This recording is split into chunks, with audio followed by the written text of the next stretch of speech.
According to U.S. defense officials, Russia warned the United States military earlier this week that it was going to conduct airstrike against local fighters allied with the U.S. in southeastern Syria. This has led the U.S. to quickly warn the fighters to move their positions and also ensure that no U.S. forces are nearby, for the Russian airstrikes appear highly calculated, coming when tensions are high between Washington and Moscow over the war in Ukraine.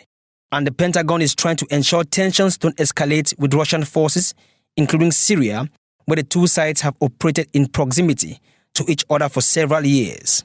The initial U.S. assessment is that Russian forces were likely ordered to notify the U.S. ahead of the time and conduct the airstrikes knowing they would not hit U.S. troops and that Americans will warn their allies.